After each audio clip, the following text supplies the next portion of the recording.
This is Apologetics Live with Matt Slick and Andrew Rappaport, part of the Christian Podcast community.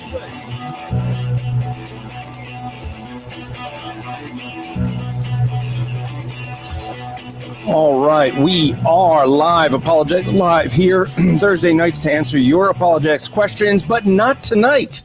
Tonight we have a formal debate. Every once in a while we get a formal debate going, and therefore we don't open it up to questions. However, if you are watching, whether on Facebook or Twitter or YouTube, you can put your questions. I will try to watch them in the feed. We'll try to put them up on so folks can see.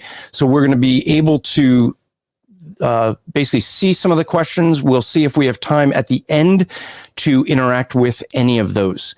So just some housekeeping before we get started. Just want to let folks know this is Apologetics Live. It's part of the Christian podcast community. 21 plus podcasts out there. We do have a contest going. So if you go to bit.ly/CPC contest, we got that going till February. So if you want to find out all the podcasts that we have in the Christian podcast community, those are listed there. That contest will help you get familiar with them. Also mention we have a trip to Israel planned for Striving for Eternity. If you want to join us on the trip to Israel, just go to 2021israeltrip.com and you'd be able to join us there. Anyone going to G3, look for us. We'll have a booth at G3, so check out the booth that we'll have. Come find us. I'll be with Justin Peters. I'm not sure if Matt was trying to go. When Matt gets in here, we'll ask him if he's going to be at G3. It was kind of up in the air. He's shaking his head no. Okay, he won't be at G3. He was trying to join with another ministry to get a table. Also, let you guys know, if you listen to my Rap Report podcast coming out Sunday, we're going to have a very interesting episode dealing with Ben Shapiro's interview of Gloria Aldridge, dealing with feminism, marriage, and abortion. It was a very enlightening discussion that they had, and we basically commented on that. So with that, the way we're going to do this tonight, the debate that we're going to be having is a formal debate. So with that said, you're not going to, it's not going to be where they're just having a discussion. The topic is, do God's decrees violate man's free will? Okay. And the way we're going to do this debate is Skylar is going to start off with a 10-minute opening. Then Matt's a 10-minute opening. Skylar is going to do the first of 15-minute rebuttals, then Matt. Then we're going to have 2 cross-examinations. That'll be 20 minutes each. Each person will be given 1 minute to ask a question. The other person will have 2 minutes to answer. And then a closing 10 minutes each of Skylar, then Matt. So that is the format. Before we get started, I'm going to first bring in both the debaters here, and I'll start with you, Matt, if you want to go and introduce introduce yourself, and then or actually I should start with Skylar since he's speaking first. That is true. So Skylar, go for it. And anything that you want to do. I know you got a YouTube channel, or anything that you want to promote or introduce yourself, go for it. Hey everybody, I'm Skylar Fiction. I'm super excited to be here tonight. I have a YouTube channel called The Skylar Fiction Show. If you just type Skylar Fiction with an AR, you will certainly find it out there. I host discussions and debates with Athiest. We do biblical commentary. I got a co-host named Dr. Josh Bowen, who runs Digital Hammurabi. He's a biblical scholar. He co-hosts the show with me and is my partner in crime. And, of course, all hail Raptor Jesus. So thank you for being on here tonight. I really appreciate the opportunity. Merry Christmas, Happy New Year to all my friends out there. All right, Matt, you want to introduce yourself? Yeah, I'm Matt Slick, the founder and director of CARM.org, Christian Apologetics Research Ministry. Been doing it for 24 years. I'm a Christian apologist, do it full time. And websites had over 100 million visitors, CARM.org, CARM.org. Been doing radio 5 days a week, Monday through Friday, for 15 years today. Today's the 15-year anniversary, and praise God for that. So hopefully we'll have an interesting discussion tonight. We'll see how it goes. All right. And so, folks, what's going to happen is when they get down to about a minute, you're going to see that clock pop in. I probably won't leave it up the whole time, but just so you guys know, that'll give you the idea so we don't have a buzzer or anything like that. I think these guys both have been doing enough debates; they'll stay to time. So, Skylar, you're gonna start. Mm-hmm. You ready? Oh, I'm ready to go when you are. Yeah. All right. Let me get the clock going here. All right. So. All right. Am I good to go? All right. Go. Hold on one sec. No worries. Yeah, please. Yeah. Why is the clock not starting? Oh, it's the wrong clock. That's why. Hold on. All right. Go for it. So let me say that I'm super excited to have this debate tonight, because this is a topic that I've talked with Calvinists quite a bit with on my channel. Talked a little bit about it with Matt Slick in our last two debates. That wasn't, of course, the specific topic we were discussing, but it's been a struggle for me to get a Calvinist to actually articulate how people have free will with the concept of like God's decretive will. So one of the things I think what we could start with is, and by the way, everything that I am going to go over and all the information that I'm going to give you definitions wise all come from carm.org. These are all Matt Slick's definitions. I didn't get them from anywhere else. I didn't go to other Calvinists. I literally took everything off of his website. So all of my arguments will be focused around those particular definitions. So let's talk a little bit about what about God's decrees, right? And perhaps I'll just go right into quoting his website. So the decrees of God are his eternal purpose, according to whereby he has foreordained whatever will come to pass. Now, what does it mean to foreordain something? On Matt Slick's website, it says it is the same as predestination, which means that God ordains what will happen in history and in salvation. So I think it's very important to start there. So keep in mind that anything that happens throughout history, I'm getting a lot of feedback. I don't know if maybe someone could mute their mic, but there's a lot. I keep hearing feedback from somebody on there. But anyways, it doesn't matter. The thing is there is anything that's ever happened throughout history is preordained by God. No matter how awful, how good, the fact that I'm having this conversation right now, preordained by God. And just once again, what is to be preordained by definition? This is the same as predestination, which means that God ordains whatever will happen in history or salvation. Now, last conversation I had with Matt, I gave some very explicit questions to Matt. I said, hey, when children are molested, is that ordained by God? Or if God decrees a child's going to be molested, let me say it like that, will it happen? And he said, yes. But this isn't the only thing. It's any type of terrible, awful thing that's ever going to happen. 9/11, you name it. You could fill in the blank with whatever awful thing you can think about within human existence. That's all preordained by God because of his wills. Now, how is it if God, it's easy to think about it. Let's use an analogy. Either God like a architect or a computer programmer. All right. God writes out the blueprint or programs the code. Now, people can't go against God's will because he's already preordained it. I mean, you could use particular scriptures like, and he quotes these on his website. So let's do like Ephesians 1:11. All things are done according to God's plan and decision. And God chose to use it to be God chose us to be his own people in union with Christ because of his own purpose, based on what he's decided from the very beginning. So all the things that I had mentioned, 9/11, child molestation, this is all because this is what God wanted. Everything's exactly what God wanted. In fact, let's look at a couple other definitions here. What do I want to get into? Here, let's do the decretive will of God. The decretive will of God is that which God's sovereign will that we may or may not know, depending on the whether or not God reveals it to us. The decretive will is God's direct will. He causes something to be.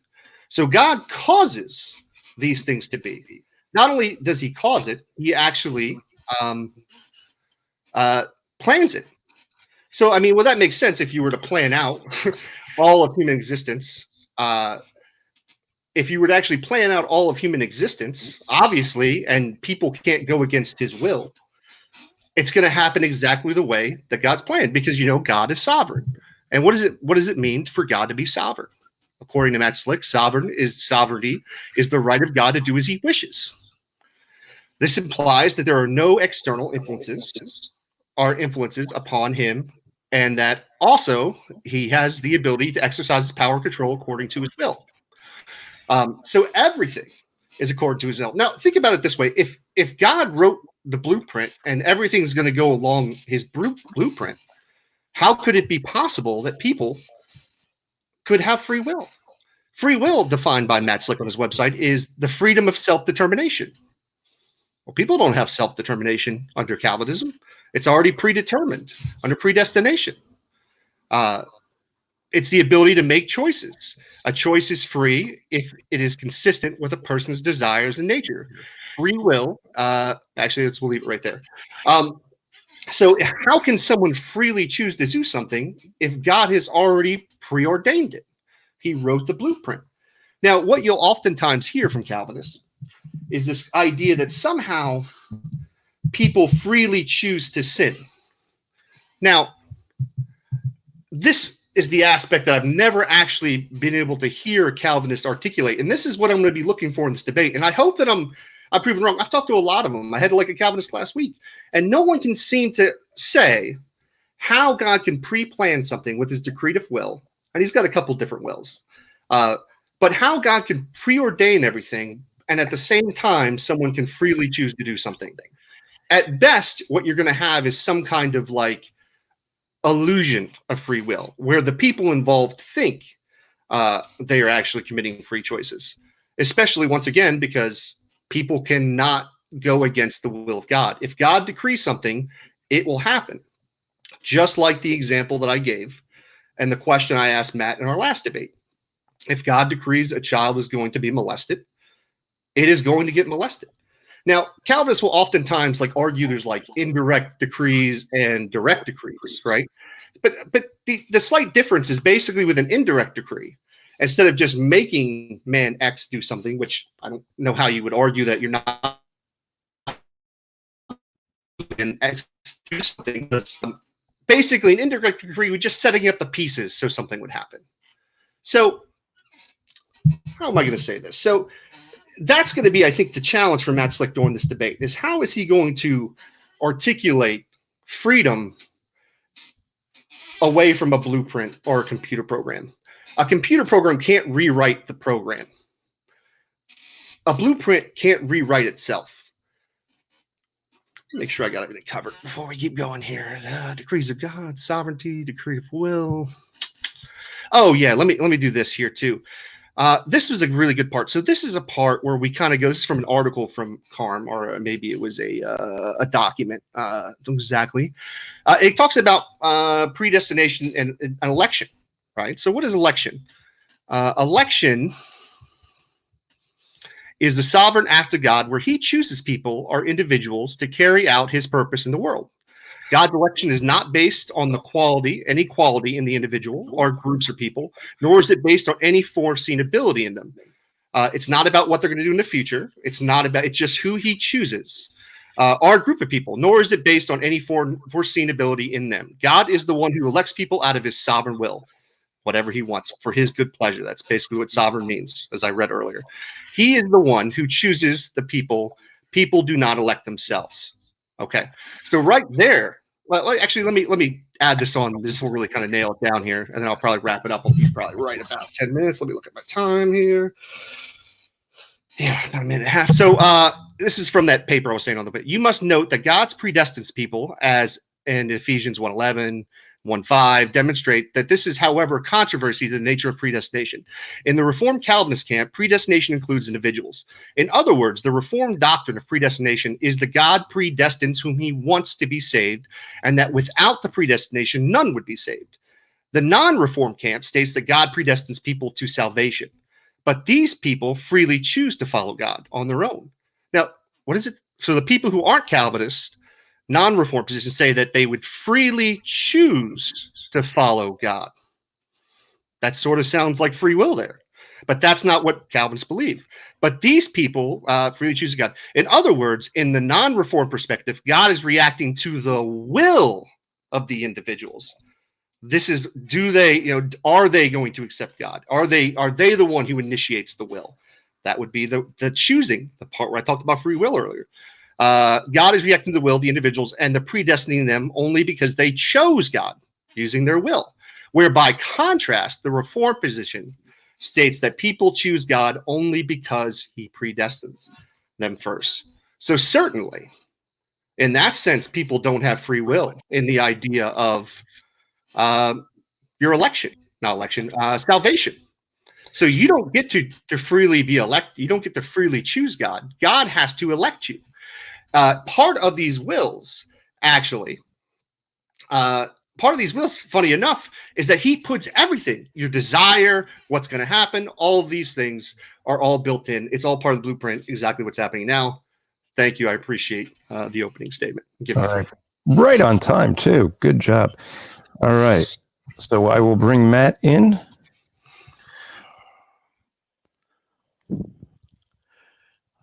All right. I'm looking. Hold on. Please, windows open. Where am I? Where is it? Where is it? It's right over there to the left. Oh, you can see that on the left, right? Yeah, it's on his left, right? Hold on. I don't see it. I thought it was down to the bottom as well. Yeah. Well, these windows open. This is good. Hold now, on. Skylar to help me bust on Matt. Like double teaming. Oh, there it is. There it is. Okay. Okay, you ready? Wow. Yeah, I got 3 large monitors and a bunch of windows open. I was taking notes. So. All right. All right. You can hear me okay? All right. Well, first of all, thanks, Skylar. I appreciate you going to my website and using it as a resource. That's good. And I do appreciate that you're seeking to try and build a case. I will still urge you, and I'll say this again, that you're welcome to sit with me sometimes and I can explain how these things work together better. It could take more than just 10 minutes in a heated discussion.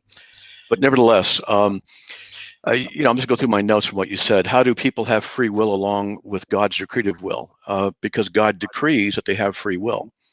And that may sound like a verbal juxtaposition here, but no, it's what it is. Free will, you didn't define, well, yes, you did. You actually did. You went to my site. Free will is the freedom of self-determination. So that's good. And that's is what it is. And in the Reformed camp, and I believe the biblical camp, we don't deny free will. We don't say that people are forced to do anything by God. We don't say that he puts their hand on a gun and pulls a trigger and says, see, this is what you did, so therefore you're responsible for it. And this is a common objection that Arminians make, and it's a common objection that atheists make. Atheists and the Arminians frequently argue in the same kind of sense because they're man-centered, not God-centered. Nevertheless, so you misapplied some stuff. God's decretive will, where God causes things to be. You misapplied the issue. You quoted decretive will, but misapplied it in the sense that you failed to understand that there is also in the decretive will, there's the permissive will. God permits people to be able to do things against his what we call the prescriptive will. God says, don't lie, don't cheat, don't steal, but he permits them to lie, cheat, and steal. They have their freedom to be able to do this. He's not forcing them to lie, to cheat, and to steal. He does not want them to in the sense of his prescriptive will, but in another sense, it is within his will to ordain their permission or give them that ability and freedom to be able to lie, to cheat, and to steal. This is within God's ordination and his what we say his decrees in that sense, to be able to provide the circumstances by which people are freely able to rebel against God. You may say, well, they're not free if it's decreed. Nothing that you have said means that they cannot have freedom if God has decreed something to be. If God has decreed a free will choice, it's still free by the very definition of it being decreed to be free will. So for an example, I can cause you to freely do something. Now, if I can demonstrate that I can cause you to freely do something, and it's still free will, but yet you've been caused to do it, your whole objection fails. So let me give you an illustration of something. So Skylar, if I was sitting in a room with you and we were discussing this, and you wear a hat, and I wanted you to take your hat off, and I didn't tell you that I want you to take your hat off, but that's what I want you to do. I could do a number of things to get you to take your hat off, to cause you to take your hat off freely. For example, I could say, what the heck is that on top of your hat? I hope that thing's not going to sting you. You can go grab that thing and look. Now, there's an example. If I were to say that, does it mean then that though I caused you by my action to do something I wanted you to do, does it mean you did not have free will in the process? Of course not.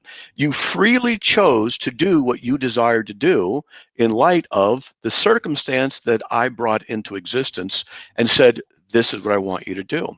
I could do all kinds of things. So we'll just call that the take your hat off your head illustration. But I could cause you to take your hat off of your head. But the causing of it is not forcing you to, but it is causative. In that, the actions that I put in place will bring you to your free will choice to be able to do what I want you to do. Your free will is not violated. You have free will. I have caused you to do what I want you to do. So you see, it is certainly possible to have someone be caused to freely act.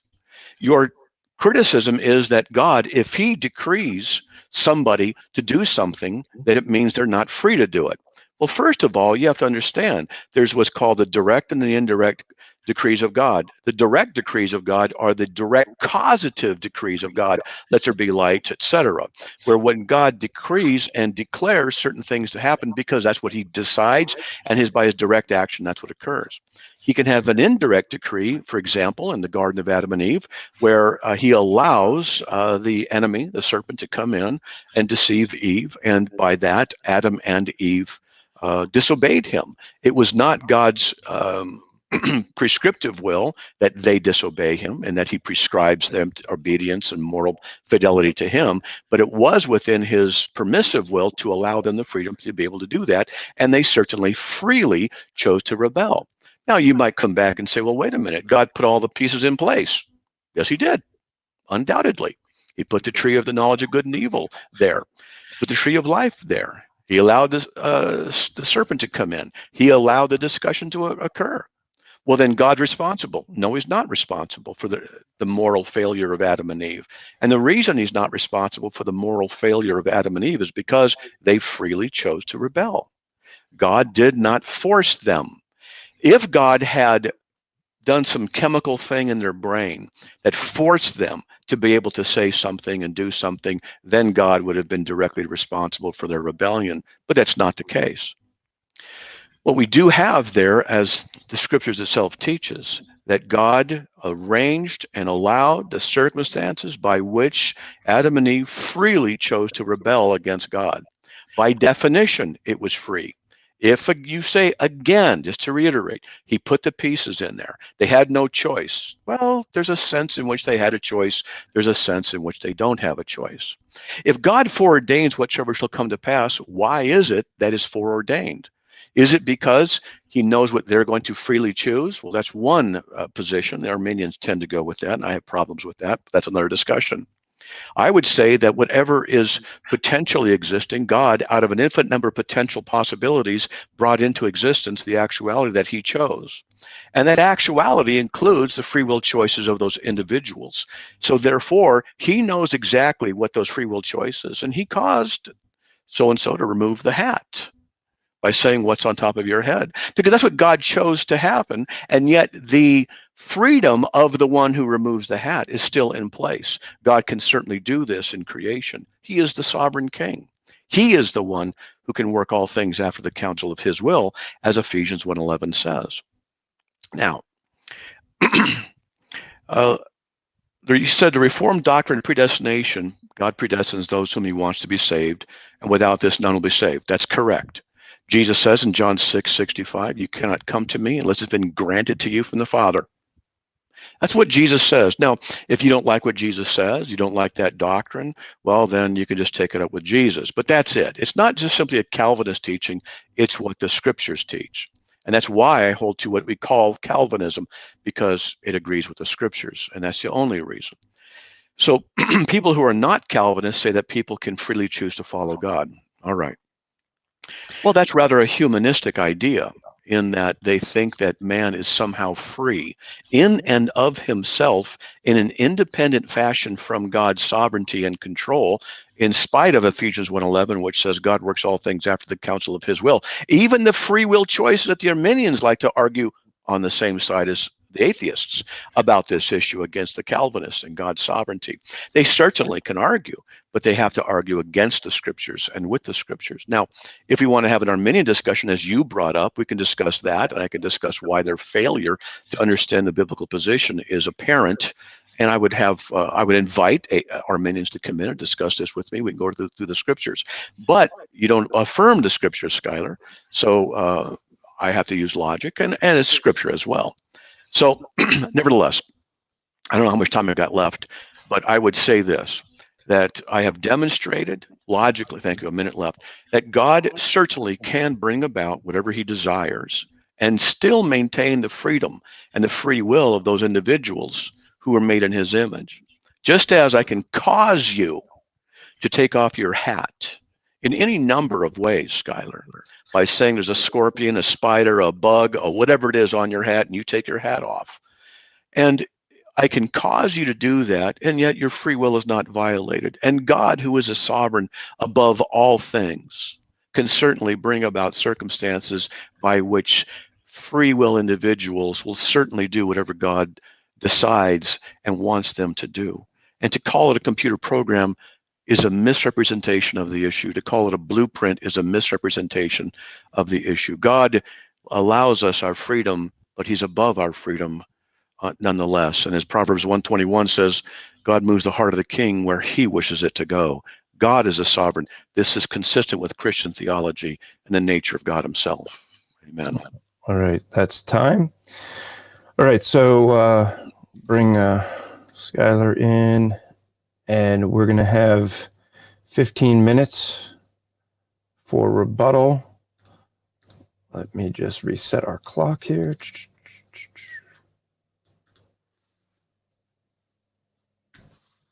All right, are you ready? Skylar, are you ready? I don't know if you muted yourself. Hold on. Unmute. Sorry about that. Yeah, I did. Yep, no, I'm good. Yeah, I don't want you talking for 10 minutes and on your rebuttal, no one hears it. No, that wouldn't be good. All right. You got the floor. All right, my man.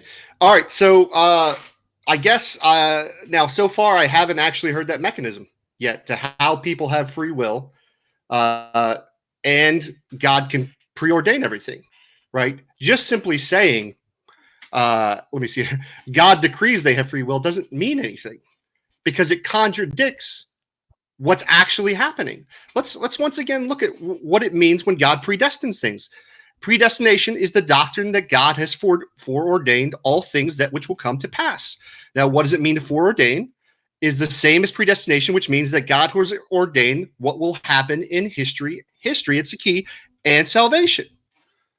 He's written like a blueprint. I don't know why he said it's not a good analogy, but it's exactly what it is. You could say written a book. You could use a computer program. But everything is preordained by God. Everything that has happened is exactly the way it is supposed to happen. It's not a matter of like him allowing things to happen. They're going to happen because he used his will to make it come. And his will must what he decrees must happen. People cannot go against his decrees. As I said before, like in the last debate, when I asked Matt if God decrees is a child going to get molested, that child is going to get molested. It cannot go another way. So what I haven't heard at all during this is how, besides just saying people, God decrees they have free will, which doesn't, it's meaningless because they don't have a way to go against it. if you don't have a way to go against free will, to make another choice, the only thing you have is the illusion that you actually have a choice in the situation.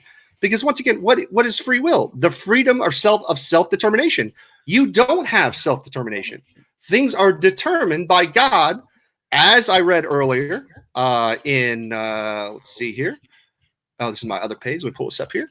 In Ephesians 1:11, as he quoted, all things are done according to God's plan and decision, and God chose us to be his own people in union with Christ because of his own purposes based on what he has decided from the very beginning. He's already decided all this. Now, if you're arguing that people can go against his will, you have an argument. But that's not what you're saying. You're saying the will has to be followed. And according to your website, that's exactly what you're saying. So I'm having really difficulties trying to, like, this is the same thing I run into all the time when I talk to Calvinists, is nobody seems to be able to articulate. This is a different, I will say that you've given a different answer. But I think it's less satisfactory than the answers that I've gotten. Most people, Calvinists, will just point to Romans 9 and say, hey, you know, who are you, the clay, to tell the potter basically what to do with it. And once again, like when we talk about free will, listen, of course I'm not an Arminian. I don't believe in your religion. I'm a raptor bait. You know, all hail raptor Jesus. But the thing is, I can still show what you're saying. You're saying that the difference between an Arminian and a Calvinist is that people freely choose to accept Jesus, and that they, on their own volition, can make that choice. Under Calvinism, they can't make that choice. The only way that they can come to God is if God offers that grace, and it isn't based on anything. It's not based on any kind of act or anything that they've done. It's just predetermined before they're even born, right? Of course, God knows what's going to happen in the future because he wrote out exactly what was going to happen in the future. Let's talk about the hat thing, right? If God preordains that my hat is going to come off my head, it's going to come off my head under your belief system. It doesn't matter the methodology, how you choose to do it, right? The point is he's the ultimate cause. He's the one who caused it to come off my head. And there's no way I could have kept it on there. Doesn't matter if it's whether you trying to take it off, you lying to me and pretending there's a bug on top of it, whatever you said there, which guy, we know God wouldn't lie, of course. But the point is that he preordains the hat will come off, and there's nothing I can do to stop it. Now I could have yelled, but I'm really, like I said, I'm looking for the mechanism here, and just telling me that somehow that God decrees free will, but then free will is not actually happening. It's confusing, and it's frankly, I don't think a satisfactory answer by any means. So now you said something, and I'll be interested later on when we get to the back and forth about in one sense they have a choice, and in one sense they don't. So I'm interested to see what the choice, in what sense they have a choice, and what's the sense they don't. I'm going to imagine the sense they don't have is they can't go against the will of God. What else did I got here? Freely choose to do something. I was going to hit on your permissive will. Let's go, and I have let me pull up these. That was something I did not have up for your. The permissive will of God is that which God does not decree to occur, nor is it his will, since it is not in accordance with his law. God's permissive will is his will to permit sin to occur. Now, this is once again a contradiction. How are you going to say that God permits something to happen, but God plans it out? Because as your website said, once again, he has planned out all of human history. Everything that has ever happened is because this is exactly the way that God wanted it. So how can one permit something to happen? Well, I mean, I guess in the sense you could write out the plan, the blueprint or the computer program, whatever's going on here. He could write it out, and then he could sit back and let his plan go through. Like in that sense, he could permit it to happen. But in the context and what we would use, like I permitted my child to play video games, or I permitted, I don't know, my dog to go outside. We wouldn't use permit within that kind of context here. So it doesn't really, saying that he permits something with permissive will, I actually think this is just a direct contradiction, frankly. I mean, that's not the topic of the debate. I'd love to debate that another time, but it's frankly just, it is a contradiction. Let's go back. Let me just make sure I haven't missed anything here. I mean, one more second. Let me just make sure I got everything that I want to see here. Like, for instance, if people could do otherwise, then God's plan would be contingent on mankind's decisions. And mankind would have to get some kind of glory for God's plan in succeeding. God would be depending on mankind. So it's obviously not up to their decision. This is God's plan here. So the God's plan would be contingent. If it was up to them, it would be contingent on them. And obviously under your theology, you guys don't believe that. What else do I want to hit here? And I'm just going to go over some of these terms once again, just so it's very clear for the audience. What is the decretive will? Decretive will of God is that which is God's sovereign will that we may or may not know, depending on whether or not God reveals it to us. God's decretive will is his direct will, where he causes something to be. He is causing everything to be. He is the ultimate cause. He is the one who planned it out. Once again, what does it mean to be sovereign? Sovereign is the right of God to do as he wishes. That implies that there is no external influence. Humans aren't influencing. There are no external influences on him. This is all part of God's plan. The decrees of God are his eternal purpose. Everything that is happening throughout history is his eternal purpose, according to his will, whereby he foreordained whatever will come to pass. Foreordained, which means that God ordains what will happen in history and in salvation, not just salvation, in history.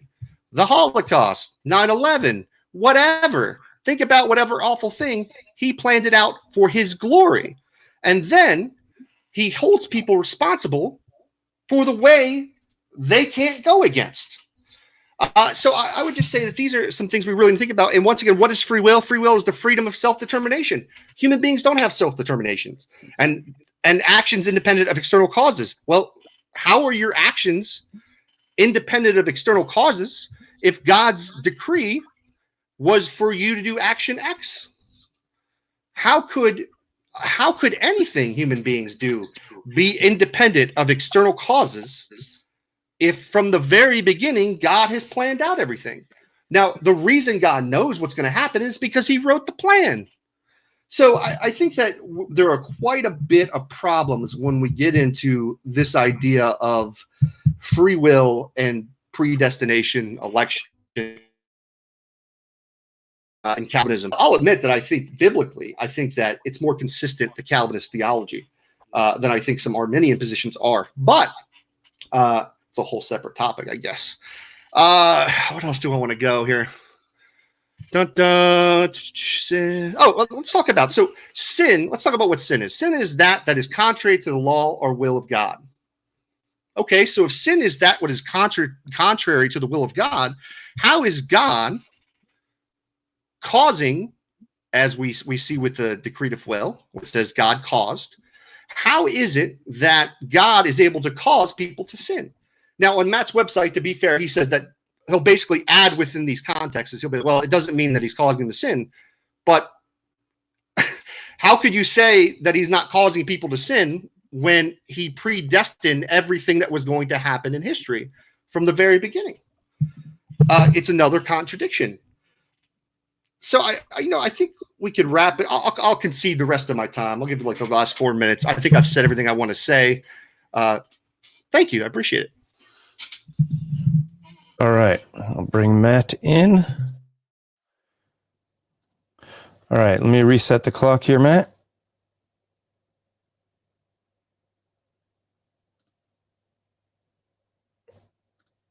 Okay. You ready? Yeah, I guess so. Go ahead. I could use some ice cream right now. A little chocolate would be nice. Oh, that's my time, isn't it? I better get going.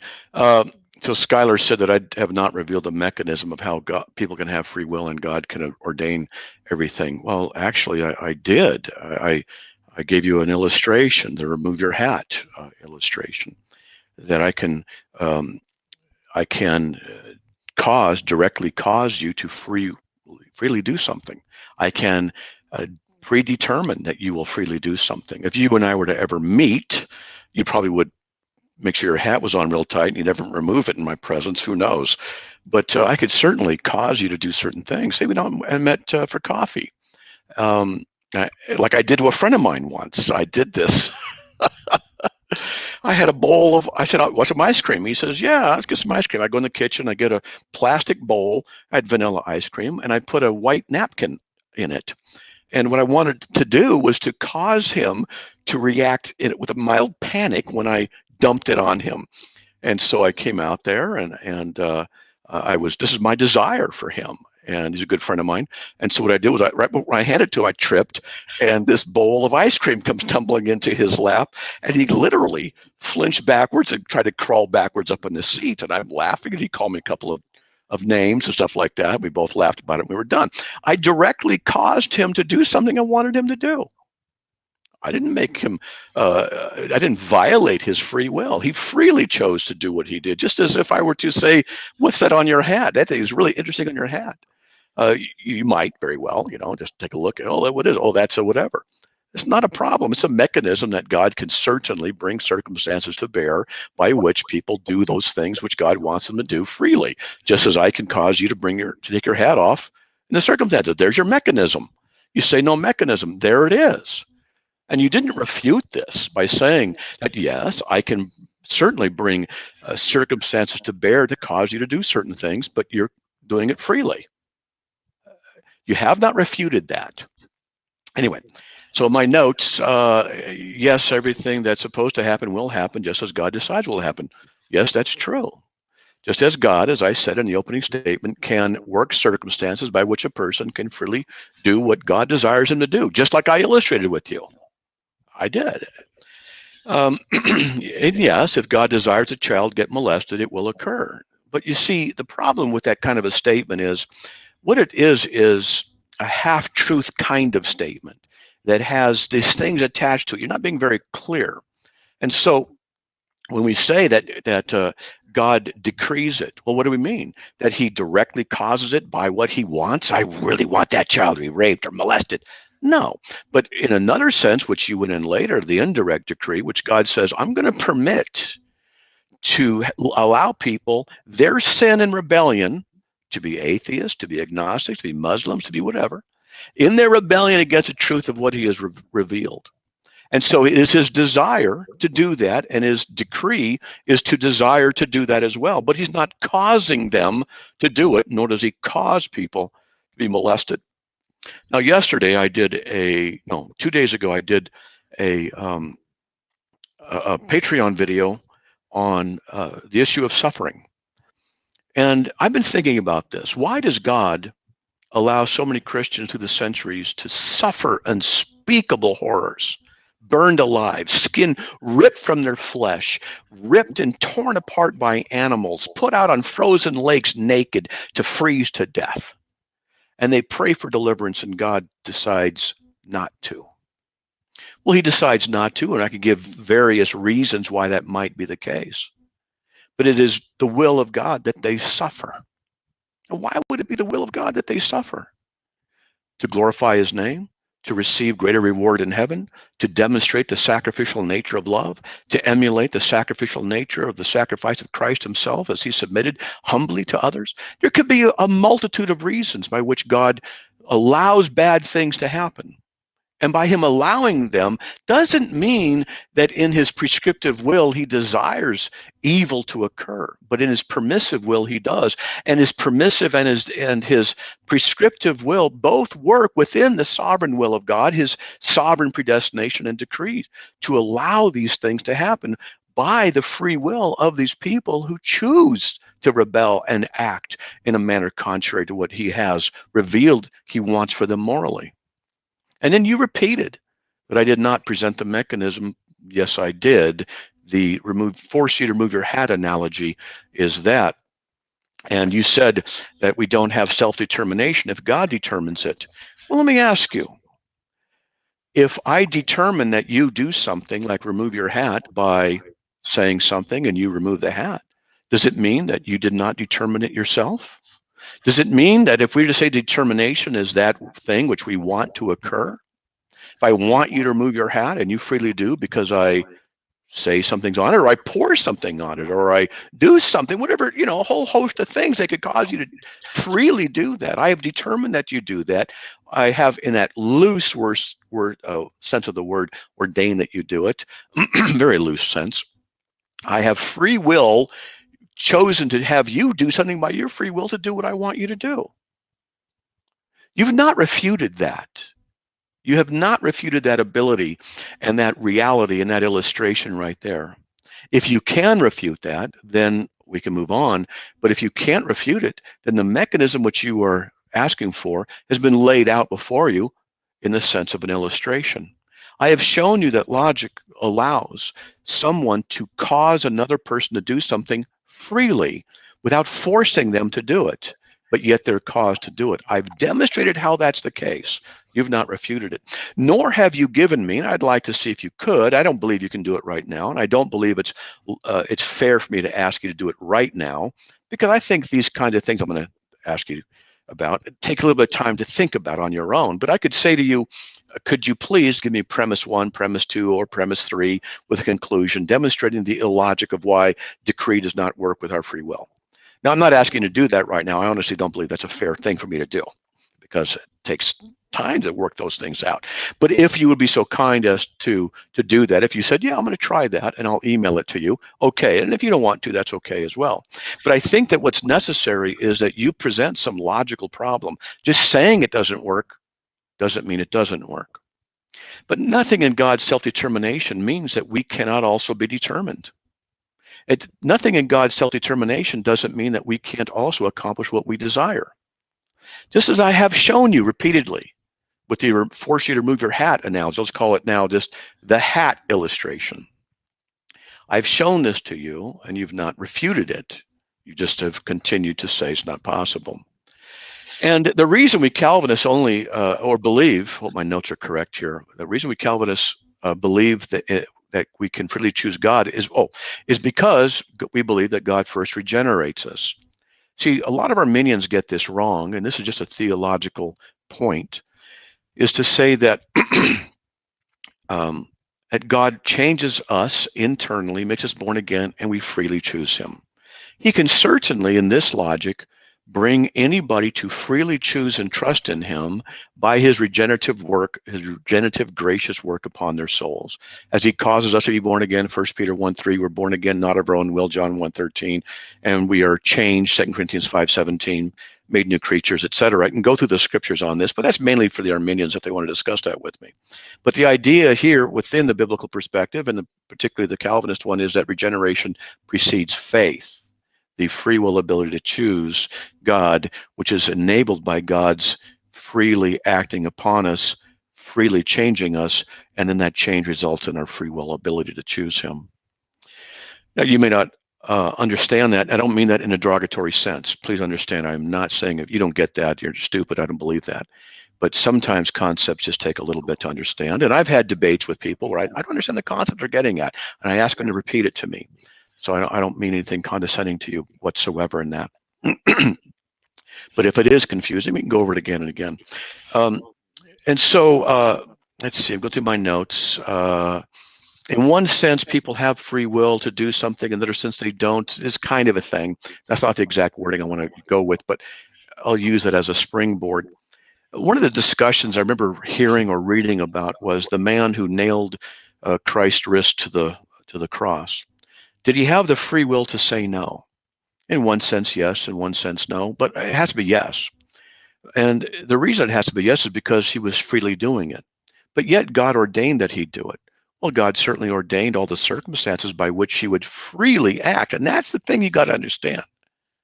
That God can certainly ordain the circumstances, knowing all outcomes and possible outcomes of any individual. I'm not going to go Molinistic here.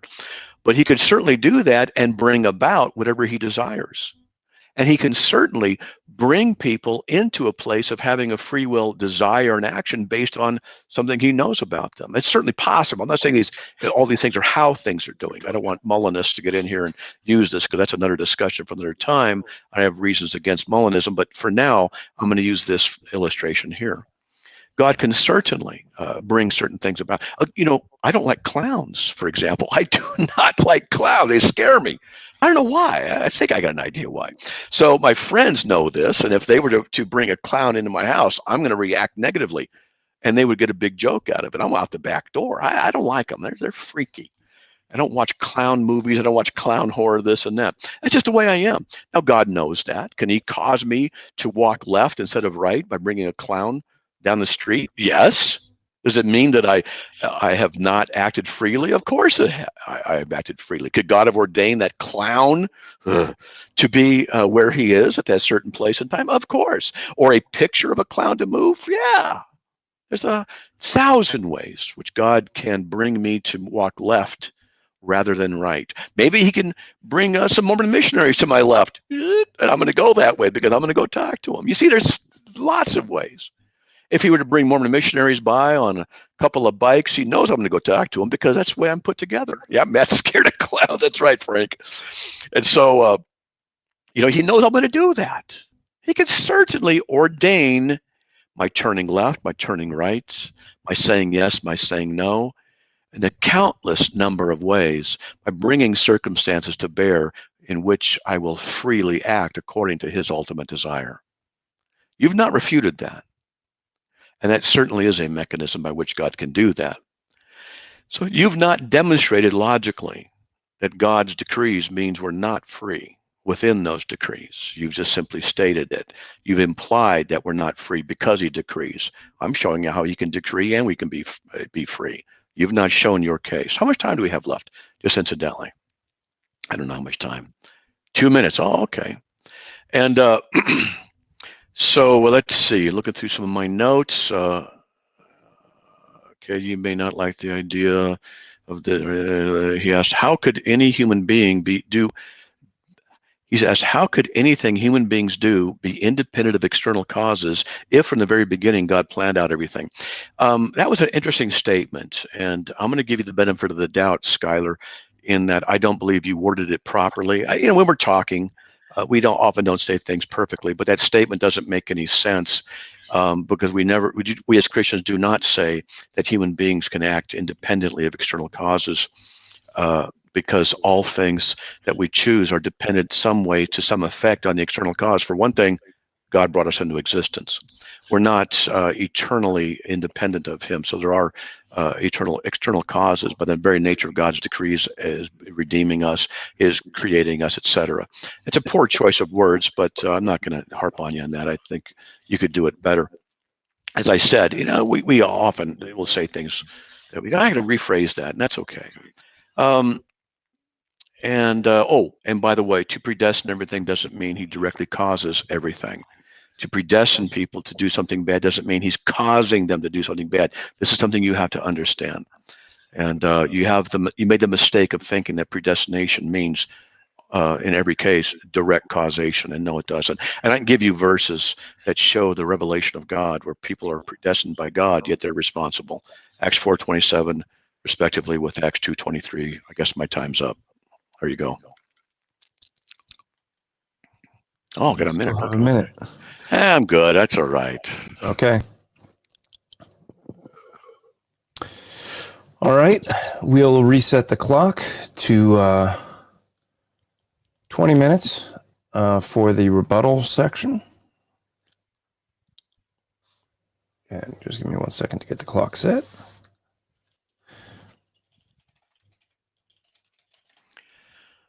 All right. So I'm going to put myself out. I'll come in when it gets close to the 20 minutes. Skylar, you have 20 minutes. Again, this is, you will get 1 minute to ask a question. Matt gets 2 minutes to answer. If you feel Matt does not answer, just let me know. We stop the clock and we give you a chance to re-ask the question. All right. So your time starts now.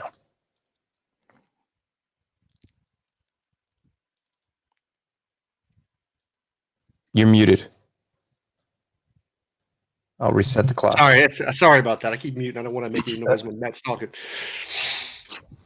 No, you don't have to worry about that because I just put you in the timeout. So. Oh, okay, perfect. When you call the timeout. Yeah, I did. Yeah, that's true. All right. I'll reset the clock. Go. Awesome. Thank you. Okay. Is there anything decreed by God that won't happen? No. Okay. Does God, as in predestination, it says actually, sorry, foreordained. It says is the same as predestination, which means that God ordains what will happen in history and in salvation. Is everything that has happened throughout all of human history preordained by God? Yes. Okay. Can anybody go against God's will? Which kind of will? Any Oh, will. I'm supposed to. Yeah, you can't. Yeah, you got to I'm not answer supposed to ask you questions. Okay. I can't answer the question properly unless you define your terms more precisely. Any will. Can people go against any will of God's? Can they go against his prescriptive will? Yes. Any will. Any will. That was my question. Yes. Can they go against any will? Yes. Okay, which will can they go against? The prescriptive will of God. Was the prescriptive will is the sin, if I recall, the free action. So, can you explain how can? Actually, let me ask you this question: is human desire decreed by God? So, what I desire is that part of the predestination. What is already Yes. is preordained. So, Yeah. the desire to sin is preordained by God. In the broad sense of God allowing both the direct and the indirect causation of those things, yes. Okay. So God, we've already said God already plans out everything throughout history. Everything's exactly the way it's supposed to happen, according to his will. Your desire to do something, like I'm desiring to hold my phone right now. That desire to hold my phone is because of God's will, correct? In the broad sense, yes. Yeah. You're being too Okay. broad, but okay. Is there a possibility that I won't hold this phone right now? Yes. Yes. How could I, if it is ordained and I can't go against God's will, how is it possible, if it's the will of God for me to hold this phone right now, how could I go against his will? It would be possible if God ordained that you go against his will. But that would be going with his will, because his will would be to have me hold the phone. It wouldn't be me going against his will. His will would be for me to hold the phone. Isn't that correct?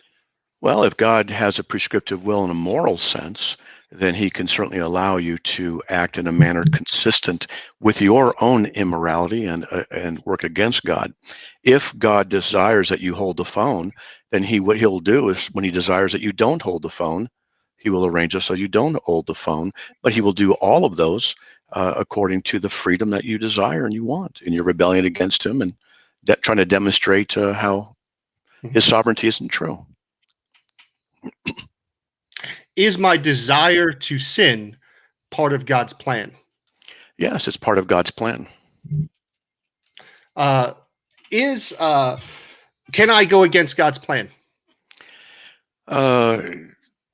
Yes and no, depending how we define our terms. As I said, what your problem is, you're not being specific, you're being general, and far too general, and you're trying to imply certain things without specificity. So you need to be more specific. You just say his decretive will, his direct will, his indirect will, prescriptive will, because this is where the issues need to be discussed, which is why in our past discussions I've brought these up. In our discussion here tonight, I've brought these up. You have understood to some degree some of them, having defined them, and now what you're doing is abandoning them, and you need to use them. What will falls under predestination? I'm not sure I understand the question. In what So will? you're saying there's different wills, right? You have permissive will, decretive will, right? When God, if God predetermines that I'm going to sin, predestines because he plans it out from the very beginning, what will is that falling under? When God predetermines that you sin, what he's doing what you're talking about, what he's doing is predetermining that you have the freedom within his sovereign decrees. You have that freedom to rebel against him. That's what that means by that. So you can I don't think you're answering my question. I'd like you to answer my question. My question was, what will, when God decrees that I'm going to sin, that I'm going to act against him, what will would that fall under? That would be his permissive will.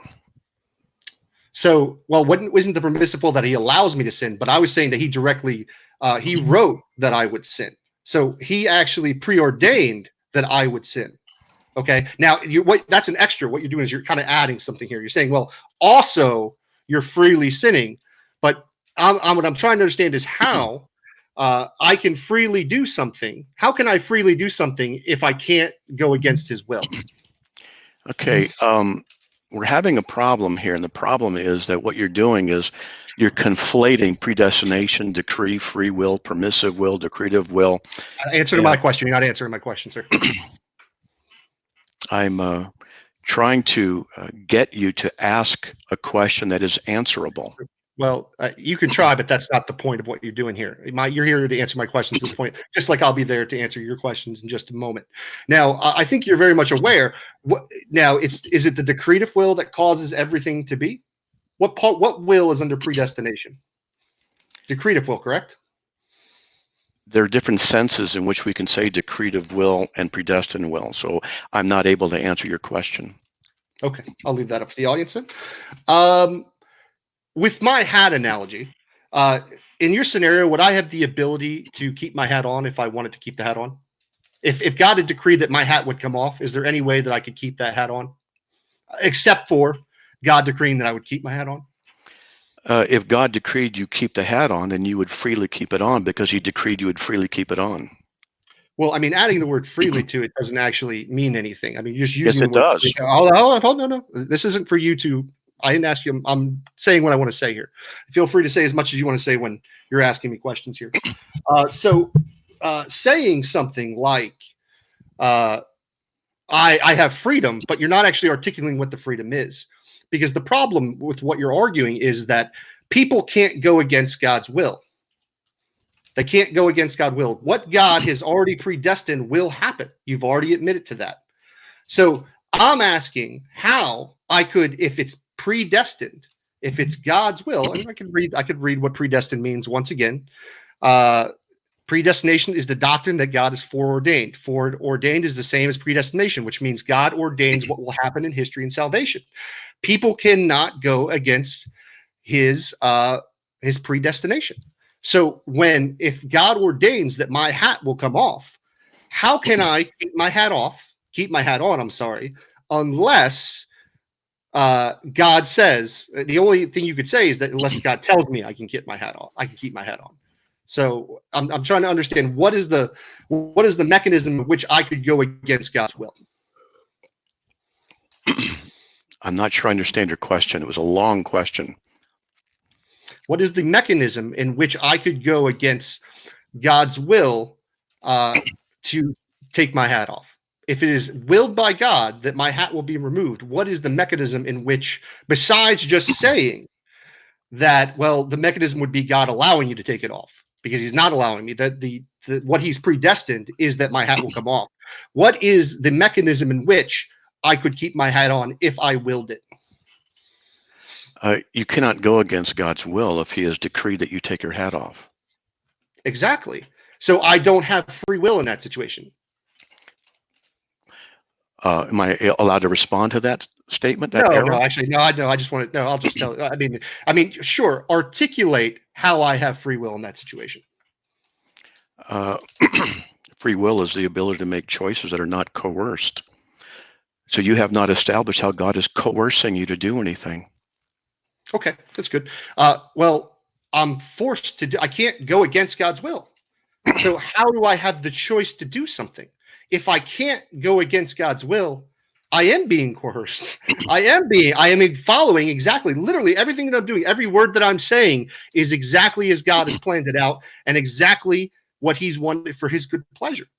So I'm asking you how I could go against you. Well, you actually answered my question. You said I can't go against his will.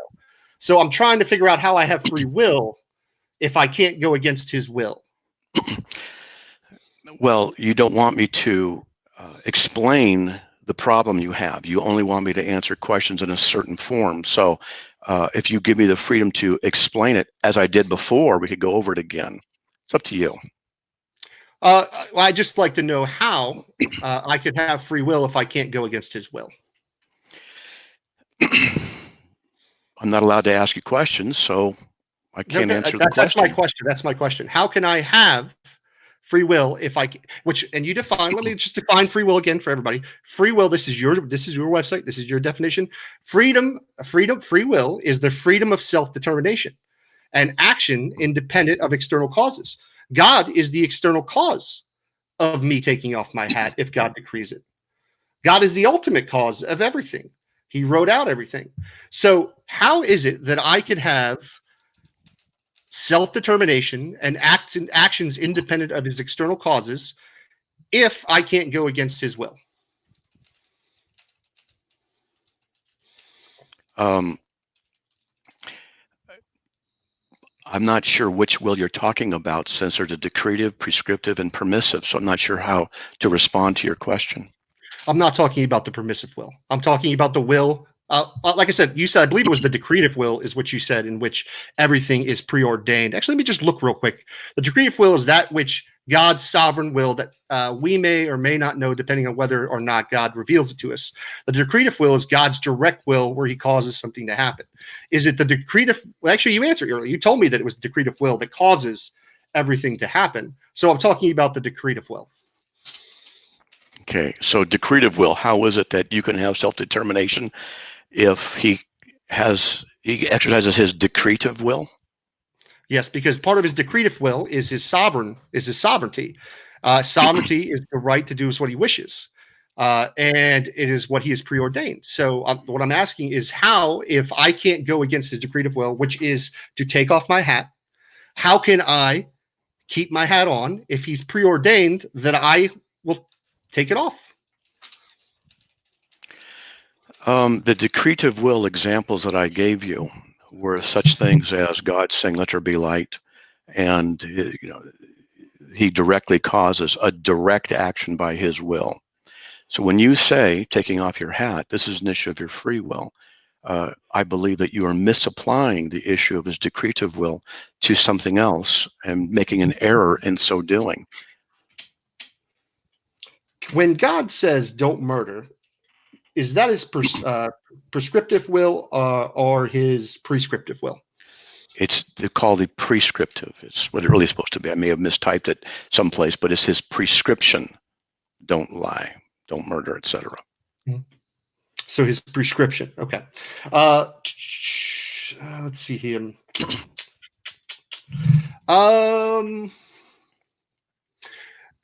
Would there be sin in the world would there be sin in the world if God had not planned out the world exactly as he had planned it out now? Of course not. So God is the author of sin. Nope. How is God, if God planned everything out, how did he not plan out that people would sin? How did he not create sin? If sin is that, well, we don't have to get into the definition of that, but if God preordained that people would sin, and he actually created these sinful mechanisms like child molestation, rape, genocide, how is he not responsible for it if people who commit genocide, rape children, things like that, can't go against his will? If he's already can't go against what he's preordained. Let me put it that way. If God has preordained, which he has, everything that's happened throughout history, God has preordained that people will molest children, commit genocide. How is it that people can go against what he preordains? Or can they go against what he preordains? You kind of switch back and forth between terms, demonstrating that you are not using them properly. And in so doing, you're failing to understand the argument. And what you were doing is, question, sir. Yes, I am. No, that's not. Actually, you're talking about me and what I'm confusing. What I want to, I'll repeat the question for you. If God has foreordained everything, and I'm going to read the definition of foreordained again. Once again, it says is the same as predestination, which means that God has ordained what will happen in history and in salvation. Can human beings go again? Can any human being do otherwise than what God has preordained? No, I've already answered that. Okay, so exactly. So people can't go against what God has preordained. What is preordained is that which has happened throughout history. So people are only doing what God has ordained them to do. Is that correct? In one sense, yes. In another sense, no. Can you explain in one sense how it is what they're doing, and in the other sense, please? Depends on what you mean by preordination. If you Exactly. mean, Hold on, I'll give you the definition once again because I read it. That's why I gave you it. In the same as predestination, which means that God ordained what will happen in history and in salvation. So whatever happens in human history is preordained by God. That's the sense in which I mean, which it is planned out. Please. so as I was about to say, before I was interrupted yet again, was that in God's foreordination, there are direct causations and indirect causations. And so we can have the indirect causation within God's permissive will. So when we say that God ordains whatsoever shall come to pass, Ephesians 1:11, it does not mean that he causes people to sin, but that the ordination that he has and he has allowed allows people in the freedom of their will to rebel against him. That's the whole thing. And you keep misrepresenting that in your questioning. Okay. God has preordained all that's happening. He preordained people would sin. I'm still trying to figure out how, if people can't go against what God has preordained, if what people do is preordained to God, it's written by God. I'm still trying to figure out how there is some type of way that they could do something different. And your definition of free will is the freedom to self-determination and actions independent of external causes. Well, would you disagree that God's wills are external causes? God's wills are external causes? Let me reword it. Is God's, how do I want to say this? Things that are foreordained by God, those are, how do I want to say this? Those are external causes. If you foreordained something, he foreordained the whole world, everything that was going to happen. The reason people are doing it is because God caused it. Is that correct? In one sense, yes. In another sense, no. There's direct and indirect causes. So all you mean when you say indirect and direct causes is just one, which I don't even know how you can make, honestly, a distinction here, to be frank, because he wrote out exactly what was going to happen like a book or a blueprint. All you're talking about indirect, direct is just methodology. It's going to happen either way, exactly as he will. How he does it is actually somewhat irrelevant, because what we're talking about is, in the end, no matter what the methodology is, people can't go with what he's already foreordained. He's written exactly what's going to happen within human history. So I find it difficult to try to understand why you're even making the distinction, because it really doesn't matter the methodology, whether he's personally causing it or sets up the pieces. I mean, whether he makes a person molest a child or he sets up the environment to where a child will get molested, I think in the end, it doesn't really make much of a difference now, does it? That's a question. That was a long question. It is. Well, it wasn't all a question. It was somewhat of a statement at the beginning, but the end of it was my question. Could you rephrase the question, please? Yeah, absolutely. It doesn't really make a difference whether he directly causes something or indirectly causes something if the outcome is exactly the way that he wanted it to happen. In the end, whether he indirectly causes something or directly causes it, the people involved can't go against what he's preordained. So really just telling me that, hey, it's indirect or direct decrees isn't really, it's not dealing with the issue. And that's what I'm trying to get you to understand. You can just comment on that if you'd like. I've already gone over it. That wasn't a question, so. Okay, I'd like you to answer my question. It wasn't a question. You made a statement. You said it doesn't make any difference if the cause of his sin. People can't go against it. Does it make a difference? Does what make a difference? Whether if the outcome is going to be the same, does it talking about the difference between direct and indirect decrees doesn't really make a difference if the outcome is the same, because all you're doing is talking about methodology. Actually, don't even worry about answering the question. I'll just talk for 19 seconds. All you're saying is about methodology, right? You're not actually dealing with the idea that people can't go against what God preordains. All you're talking about is how God gets it done, and how God gets it done is irrelevant to the actual issue. Thank you. Okay. Did you want to ask the one last question? And Oh, no, I'm good. okay. All right, Matt, your turn. Whenever you're ready. Wow. Let's see. Are you able to lay out a premise logically on why God's decrees that work within the permissive will of God means you can't freely choose to do something? Within the minute or two I have to answer, no. It would take me some time to be able to lay out that premises. I think you admit that earlier too. Would you be willing to do that and email it to me? Sure. Yeah, I can do that for you. Absolutely. Good. Could you do it by say next week, Friday next week, a week from tomorrow? I can try. I'm starting a new job this week, Matt, but I'll definitely put an attempt in to kind of put them in premises for you. I just got a lot of things going on, to be honest with you. Okay. So,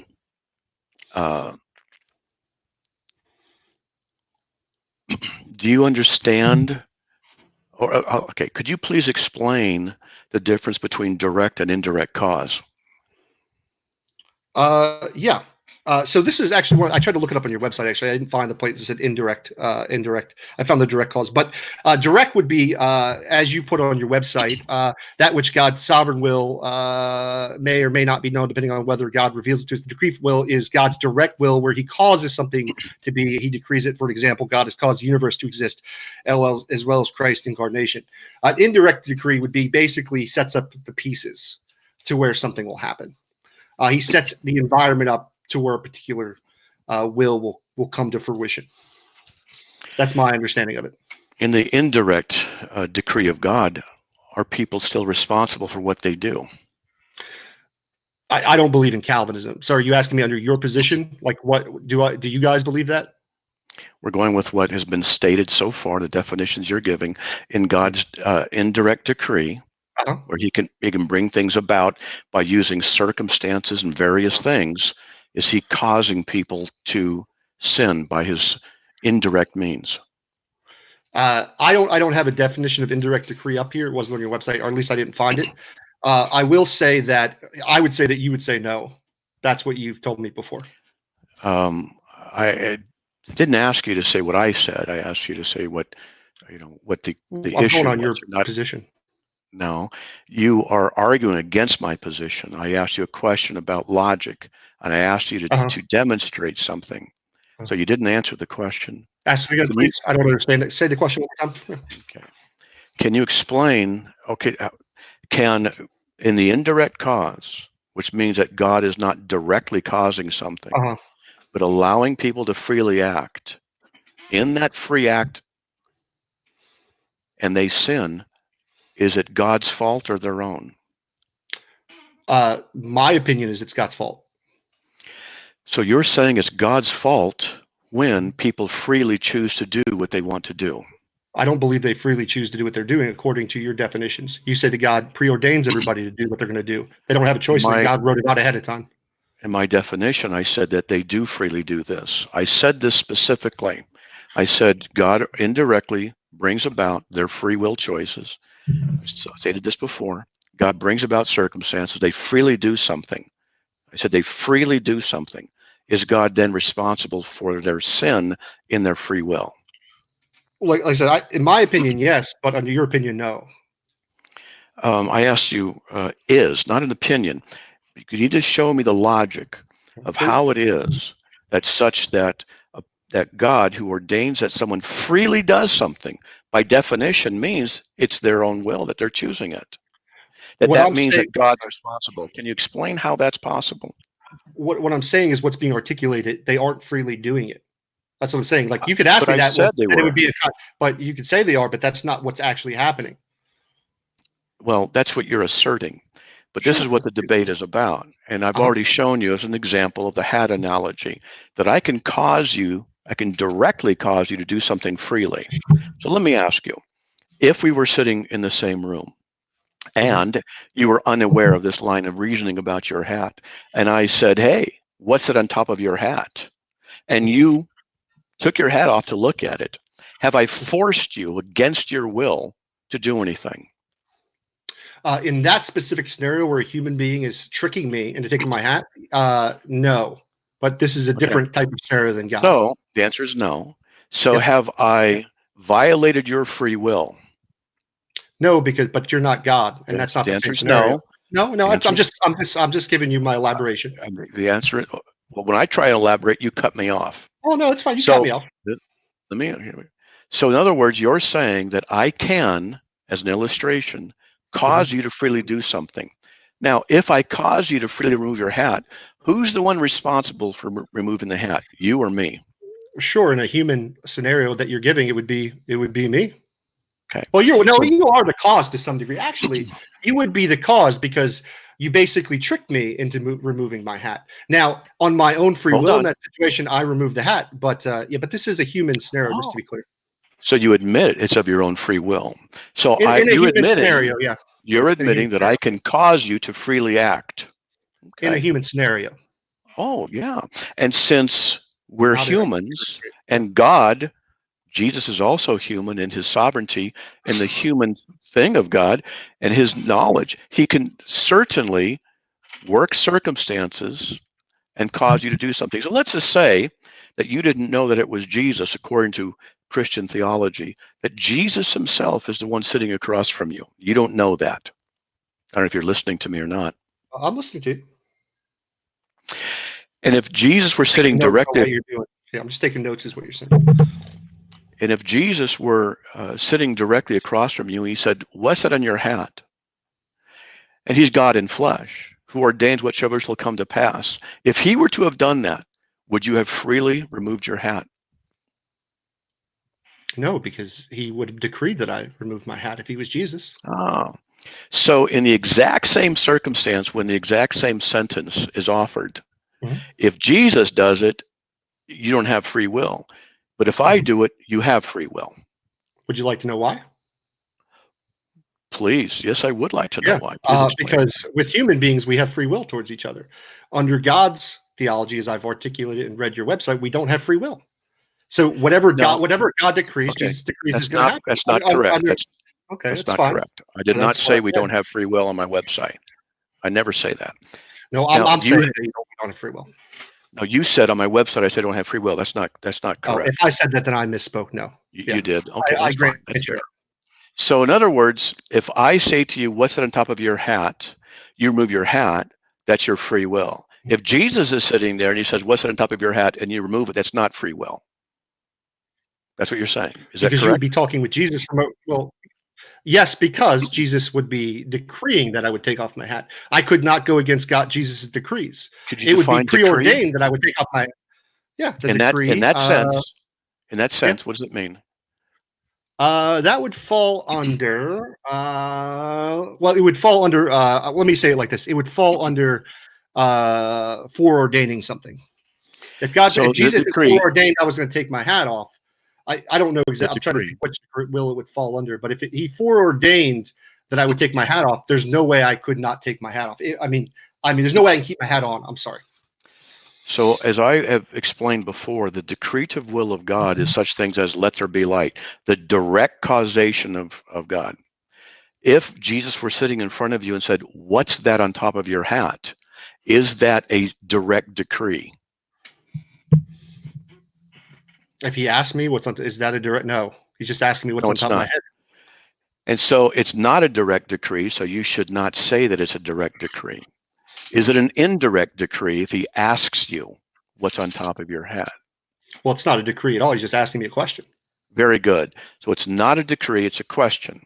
So if he's asking you a question, is he forcing you to do anything by asking you a question? Since it's not a decree. I mean, if you're just asking if someone says there's something on my head, no, it's not a decree. But I think this is really missing the point. So you said it's not a decree if he were to ask you a question. and yet he asked you the question, and because of it, you took off your hat. But yet you said it's not a decree. So therefore, without God's decree, have you been, by his will, caused to freely take your hat off? What we're in the realm of is we're not talking about decrees right now. You're just talking about a hypothetical where Jesus tells me to take off my hat. This has nothing to do with our actual topic and Yes, what it we does. articulate through Calvinism. I just Yes, it disagree with you. does. Hold on. What's your I'm question asking again? the questions. I'm asking the Please. questions. I'm asking You've the already question. stated that the question is not a direct or indirect decree. You've also stated that if I were to ask you the exact same question, your free will is not violated.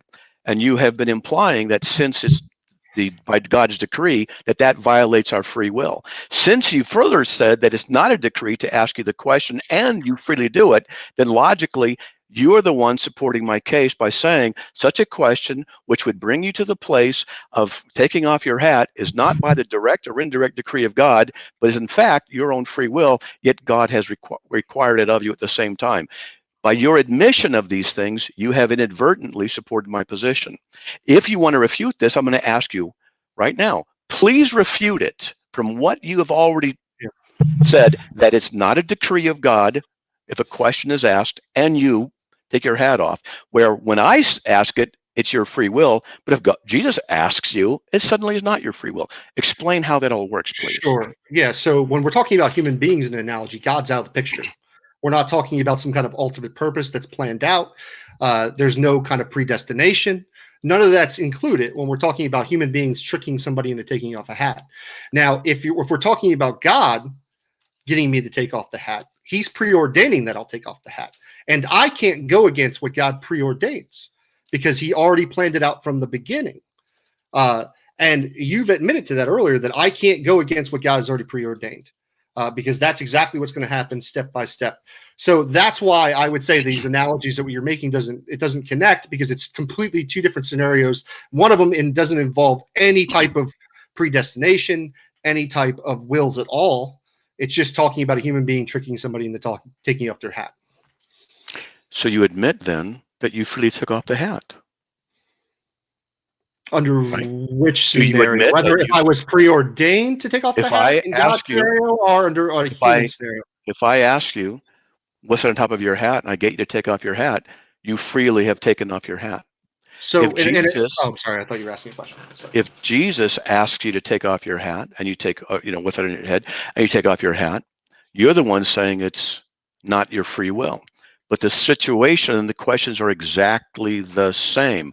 Since you have already stated it's not by his decree, which you've earlier stated, if I remember correctly, that his decree is the same as predestination, and you've hinted it's the same as his foreordination, that he's the one who brings all this by his foreordination, by his predestination, by his decree. But you yourself have said, if he were sitting there and asking you, it's not a decree. Therefore, it's not predestined in that sense that you're using it, nor is it foreordained in that sense. It's just a question. Isn't that correct? No, I think where maybe I misspoke, or maybe what I was trying to get across didn't come as clear.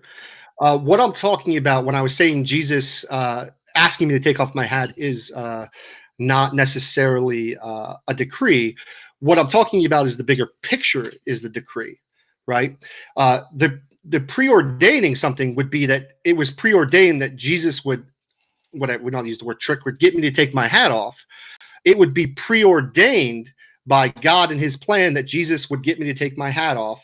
And because God preordained it, therefore, I have no option but to take my hat off. That's what I trying to articulate. And I may have misspoke there, but this is to be a little clear. That's what I'm saying. And that's the difference between the two scenarios. A human being has nothing to do with God. One, it's preordained. The other, we're just talking about a hypothetical and human beings tricking each other. If a person does something according to his will that is not forced, is it a free will action?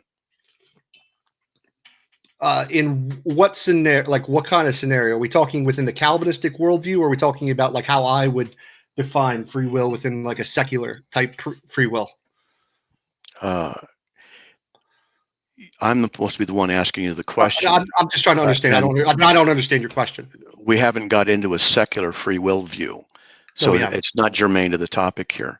You're talking about Christian theology, Christian decrees. I asked you, if a person does something according to his own will that is not forced, is it a free will decision?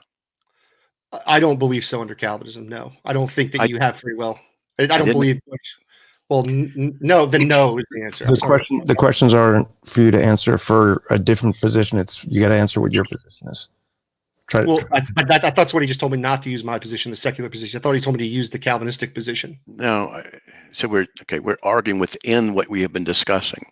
Okay. So your answer is no. So what you're saying then is you are denying that if a person does something of their own will that's not forced, that it's not a free will decision. That's what you just said.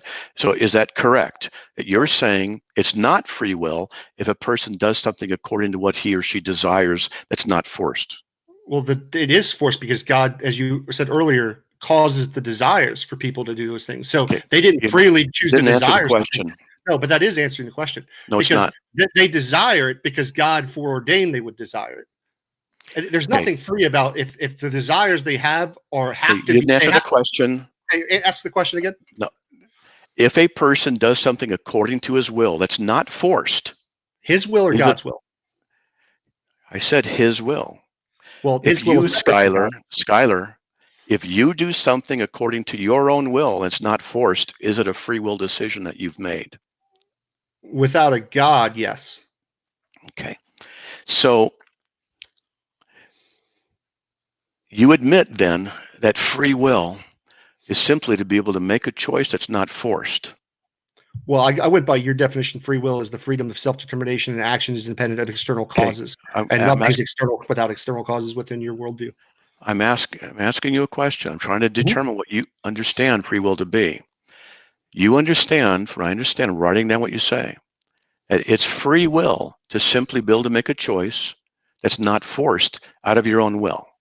That's what free will is. I'm using your definition of free will. The free will is the freedom of self-determination and actions independent of external causes. In a cross-examination, he's asking you. You have to give what you believe, not. Oh, you're asking my definition of free will. I keep asking you the same question. I think you're stalling. So let me ask you this again. If you, Skylar, that's why I said you, Skylar.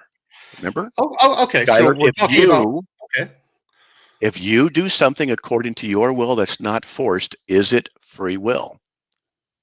I haven't really. Yeah, sure. I would go under that definition of free will would be. Actually, let me think that out for a second. Would I consider it free will? I would consider free will uncoerced. I would consider free will not, having the ability to do otherwise. I have the actual ability to do as I will. It's not predetermined from the beginning. I have a choice in the matter. Okay. I can go against God's will. So, that would be what I would consider free will. So is you're answering my question. If you, Skylar, do something according to your will that no one's forcing you to do, is it free will? Yes or no? Yeah. Under my position of free will, sure.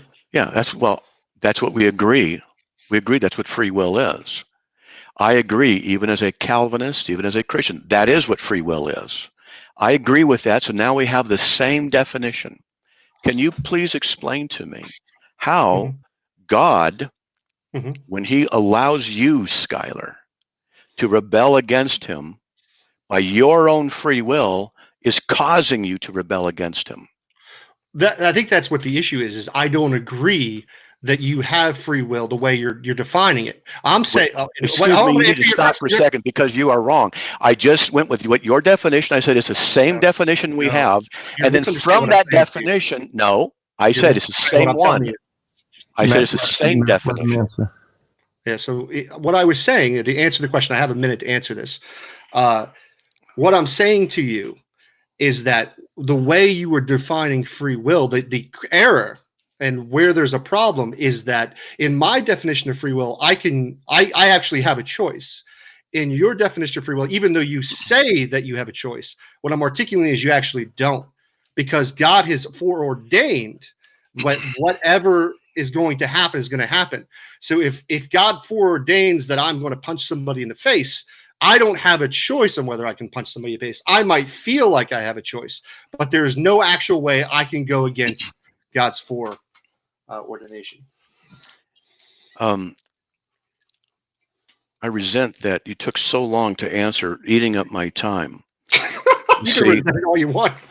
Yeah, I do. Now, look, I went with what you already agreed free will was, and then you say that's not what it is. So you're being inconsistent. Free will definition that you gave me is that you make a choice that is not forced. That's what it is. I said that's exactly what we teach as Calvinists. It's what we teach as biblical theologians, as Christians. That's what we teach. And then I asked you questions regarding that. How is it that if God ordains that you freely take off your hat because you freely choose to, by asking you a question, that it somehow means you're not free since you're the one freely doing it? Any answer? I don't know what the question is. I thought that was a statement. I asked you the question. We're out of time, so If Go you're ahead. asking me just to show the contradiction real quick, once again, people can't go against what God is preordained. So you have to be able to go against what is preordained in order for you to actually have a choice in the matter.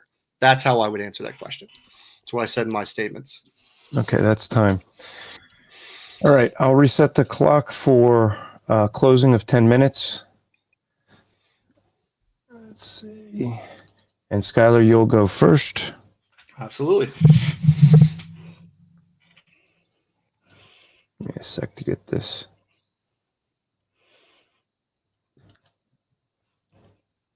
There you go. All right.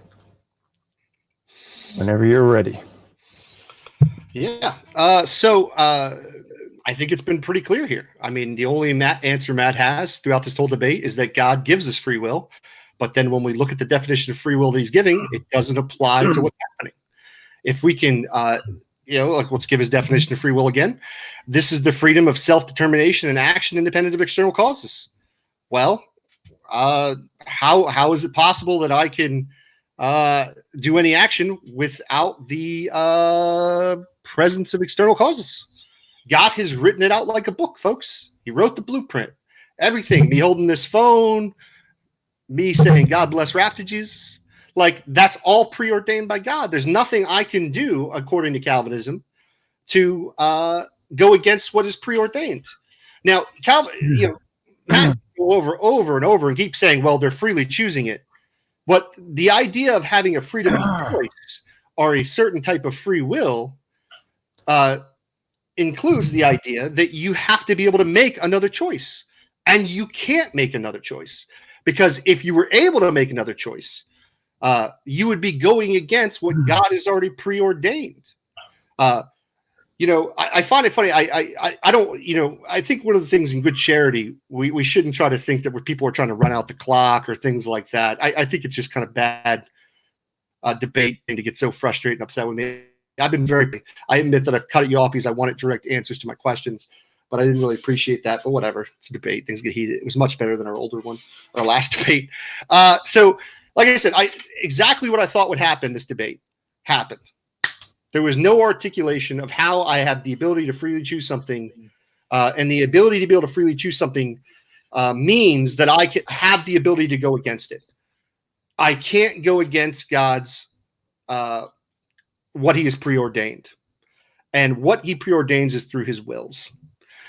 Everything that has happened from the very beginning, and I'll say it again because I think it's just so important. Like, what is predestination? Is the doctrine that God has foreordained all things which will come to pass. When I sin, it's because God has foreordained it.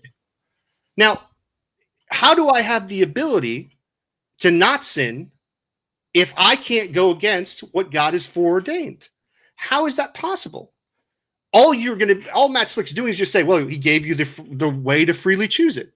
Now, you notice with this hat analogy, like it's conflating two different completely topics, talking about what human beings can do and trick each other in this idea within our worldview, that human beings have an idea of free will, and what he's articulating is completely different within Calvinism. In the human scenario with the hat, like, things aren't written from the very beginning. These things weren't foreordained by God in the scenario with the humans. This is why I made a point to actually ask, why are you, like, when Matt goes into asking me questions, about things in my secular worldview, that's completely irrelevant. It doesn't matter my secular worldview, how I view things. He's the one who's making the argument that people have free will. My idea of free will or my definition of free will, hey, I might, I could be someone who doesn't even believe in free will. Matt might argue that I'm just chemicals in my brain. I'm just chemical reactions happening. Everything, it's just determinism because of the way that we're made. I'm not saying I agree with that, but I don't even have to believe in free will in this scenario. But what this is a tactic to distract from Matt having to actually articulate the mechanism in which somebody can freely choose to do something while at the same time not be able to go against it. What Matt's saying really is that within the blueprint, God created the desire for me to sin. I can't go against that desire. In the blueprint, God said that I would commit sin. I cannot not sin because I can't go against the blueprint. And then he wants to throw on top of that, but you freely choose to do so. So the only thing I can translate that to that would at all kind of make sense would be the concept that I just feel like I'm making a choice. Because if all of my desires and choices are predetermined, how is that, as he defines free will, the freedom of self-determination and actions independent of external causes? If he creates my desire, how is that independent of external causes? He's the one who caused me to desire to sin. How is it if God caused me to sin? How is it that if I don't have self-determination, I'm not determining my future? I'm not determining what I'm going to do. Everything is written out.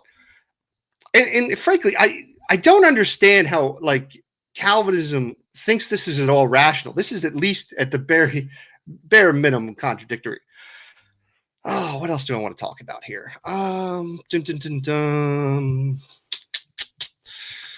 Predestination, decretive will, free will, compatibilism, election. I think we have a moment. I have a couple more minutes. I'll talk about election a little bit because this goes in the idea of free will also. So I don't have the free will to choose to worship God. God has to give me that grace. God has to offer me that grace. He has to write it in to the blueprint. He has to predestine me in order for me to choose to accept Jesus. I can't do it on my own. This is the whole thing I was reading earlier with the Arminian and Calvinism thing. Let's read it again because I want it really to be clear. There is, however, controversy as the nature of predestination in the Reformed Calvinist camp. Predestination includes individuals, in other words, that Reformed read that again. In the Reformed Calvinist camp, predestination includes individuals. In other words, the Reformed doctrine of predestination predestined and that without his predestination, none would be saved. The non-reformed camp says that God predestined people to salvation. The non-reformed camp states that God predestined its people to salvation, but they freely choose to follow God. So under Calvinism, I'm not freely choosing to follow God. In fact, what you guys believe as Calvinists, but these people freely choose to follow God. In other words, in the non-reformed perspective, God is reacting to the free will of the individuals and predestined him only because they choose God. Where by contrast, the reformed position states that people choose God only because he predestines them to. And what does it mean to predestine? I'm going to just nail this down as many times as possible because it's so important.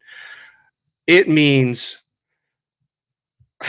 which is the same as preordained, make sure I get this, is the same as which means that God ordains what will happen. So God just basically ordains that he basically, what was the preordination? He chooses that they'll have grace. And once again, doesn't nothing to do with what they do, their choices. I mean, but what they do doesn't matter anyways because God already written it out. Do I want to hit anything else? I think now I'll wrap it up here. I just want to say thank you for hosting the debate tonight. This was a fun time. I had a good time. Thank you for hosting. It was pleasant, respectful, and I think that we had a good conversation. So thank you. All hail Raptor Jesus.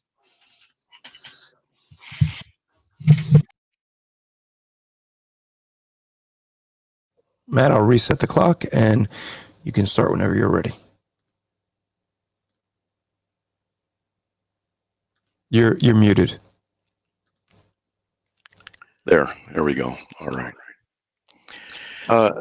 So this is it. We're done after this? Yeah. Okay.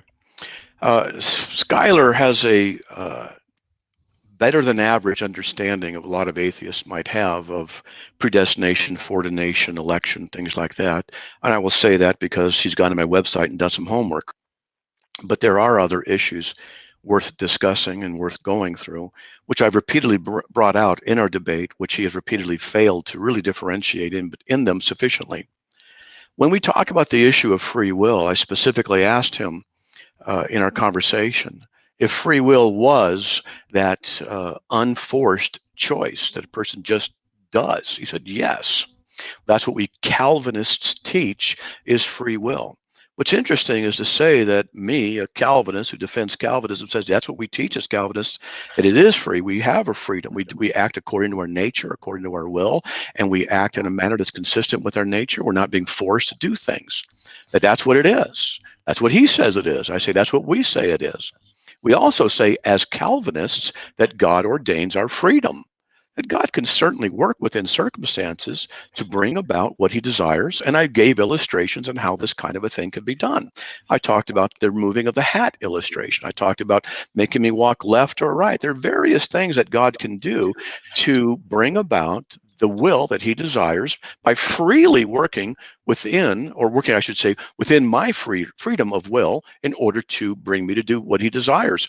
There's no logical impossibility there. There's no logical contradiction there. Not a problem. This kind of illustration is what we use when we discuss the issues with God. Certainly God knows all things, and he knows exactly what circumstances to bring to bear in which certain people will do exactly what he desires them to do, and in so doing, it's freely done. Just as God could ordain that I turn left or right by bringing something to bear in a certain position, knowing this is how I'm going to be, this is how I'm going to react, this is what he will do. And he can do that. There is no problem there. And this is something that Skylar has repeatedly abandoned and repeatedly ignored and repeatedly just basically, I think once or twice, just basically dismissed. For the most part, he's ignored it. Well, God has the ability to ordain what we do. And he does, because in the Christian economy, the Christian theological perspective, God works all things after the counsel of his will. All things by logical necessity within Christianity means that God is able to bring about even our free will choices to the ultimate end of what he desires will occur. Only if you think in a less than Christian perspective regarding the nature of God, the omniscience of God, the sovereignty of God, the will of God, as it respects the ability of God to ordain what we do in our freedom. Only if you fail to see those issues as they relate also to decretive, prescriptive, permissive wills of God and direct and indirect causation that God can have. When you fail to see these, then you have these problems. And I'll admit that there are people I have to discuss this with at length in order to get them to understand certain things because they don't have the expertise and the training to be able to go and see how these things work. But it does simply work like this by definition. A choice is free if it's not coerced, if it's consistent with a person's nature, his essence, and what consistent with his desires, not forced. Skylar has admitted that, and I've admitted that. That's what we hold to. And it's certainly possible that God can arrange the circumstances by which a person freely chooses to do whatever he freely chooses to do. And it's because God has ordained that the person freely chooses to do it. And here's the catch. God freely ordained that they freely do what he wants them to do. Is that possible? Yes. Is it a contradiction? No, it's not. Because nothing in logic says that God can't bring to bear what he wants me to do freely. As I've illustrated with the hat, with the turning left, with various things, it's certainly possible that it can be done. And Skylar has not presented anything to refute the logic of the position. He says there's problems, and hopefully what he'll do is present a logical premise to me in an email to which I will then respond. Maybe I'll even publish it on CARM. So I'd hope that he would take this very seriously. And let me see my notes. So when you say that God has foreordained, he has foreordained that you will really rebel against him in his prescriptive will. Well, yeah, God foreordains that people will rebel against him, against his prescriptive will. But foreordination does not mean direct causation. It means that God is foreordained by giving permission to people to act and decide and to will to do things in a manner inconsistent with his revealed will morally, his prescriptive will. God says don't lie. He permits people to lie. So he ordains that they lie. But the ordination does not mean causation.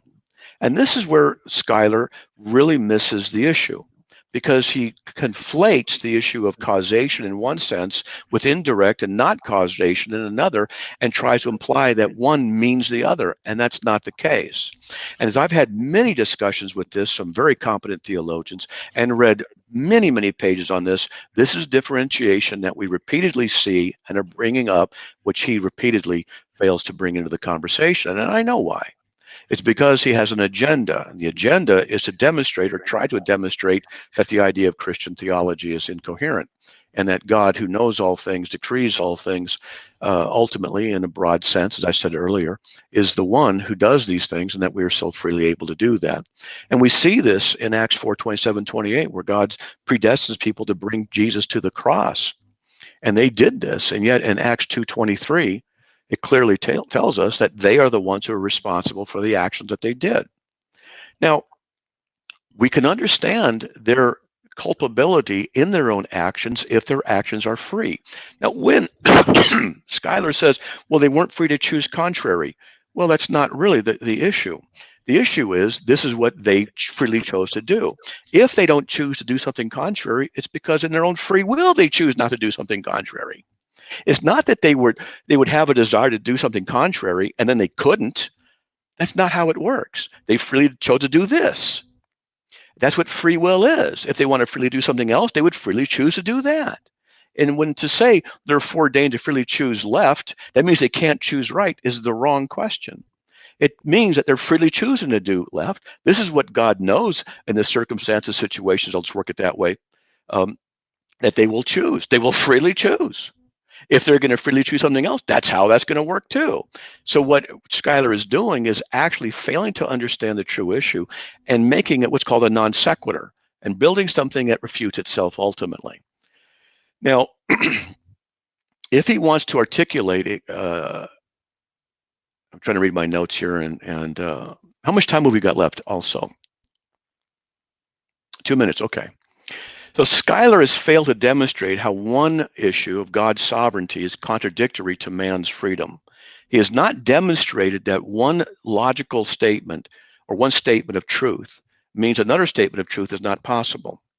And I'm going to really stress this, that I'm going to ask Skylar to lay this out, not an opinion, but logically the best he can, step by step, why this is. And I'll offer to publish that on my website with my responses, and you can respond to those, and then I'll respond to those. We can do it a couple, 3 times if you're so interested in it to do that. But I want to see the logic of what it is that you say. I've demonstrated to you what free will is. You've agreed to it. I've also demonstrated how God can work in our freedom, and that our free will is not denied or violated in God's sovereign work. I'm hearing voices coming in. And you have not answered that challenge. You've not shown how that's not possible. And I'm going to say this, that I believe you have failed to understand the proper relationship between predestination, election, foreordination, and decree. I think you've given it a good shot, but I don't think you have done a sufficient job, particularly in this kind of a level. And without God's predestination, none will be saved. That is correct, because it means that God predestines the elect into salvation by granting them belief. And he does this, Philippians 1:29, but he also does it by regenerating them, which is God's free act to work upon them, which changes them internally, whereupon they freely choose to believe and trust in God. This is not a violation of free will. It's a sovereign work of God where he works with people, changes them, and then they act in a manner consistent with their nature, and they freely choose to believe and trust in Christ. Otherwise, they could not be held culpable for anything, whether they do right or wrong. We're out of time. I hope that was sufficient. All right, I will bring Skylar back in. I want to thank both you guys. Don't if you have any other closing comments that you want to make. As far as anything, anything you guys are working on, you want to promote, and I just want to thank everybody for just the good debate and having me on, Andrew. It was a pleasure. No, that's it. Under his claws. I appreciate it. Sorry, I was reading somebody. What if the Russians hack God's elect? Sorry, it made me laugh. It'd be preordained to.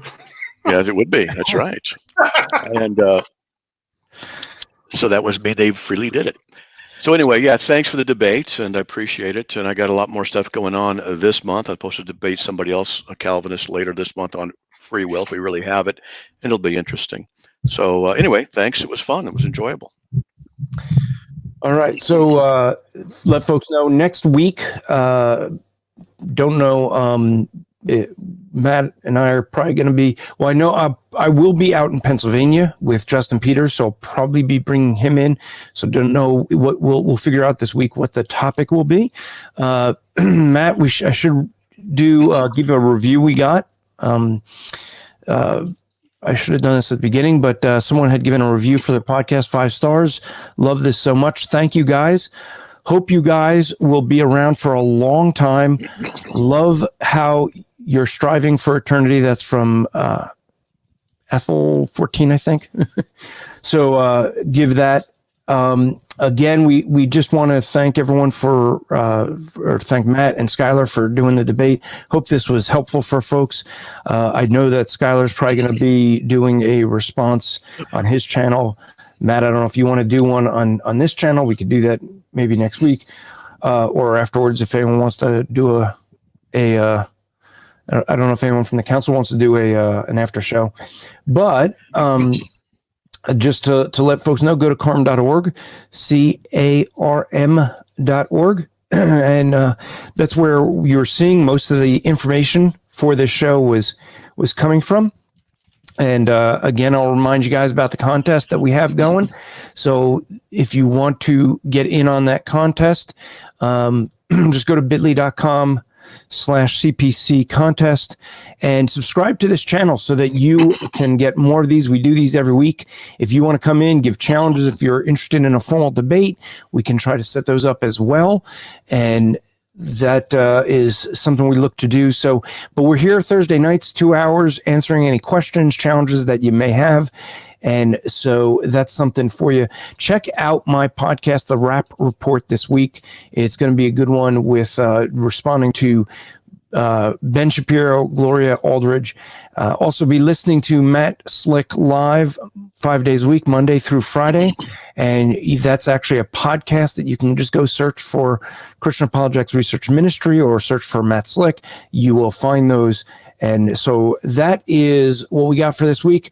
I hope that you'll join us next week. I don't know what we'll do. We might do an open Q&A, which means you can ask anything, and we'll see if we can answer it. I'm sure we can. And we, again, just wanted to thank Matt and Skylar for this. We look forward to seeing you next week.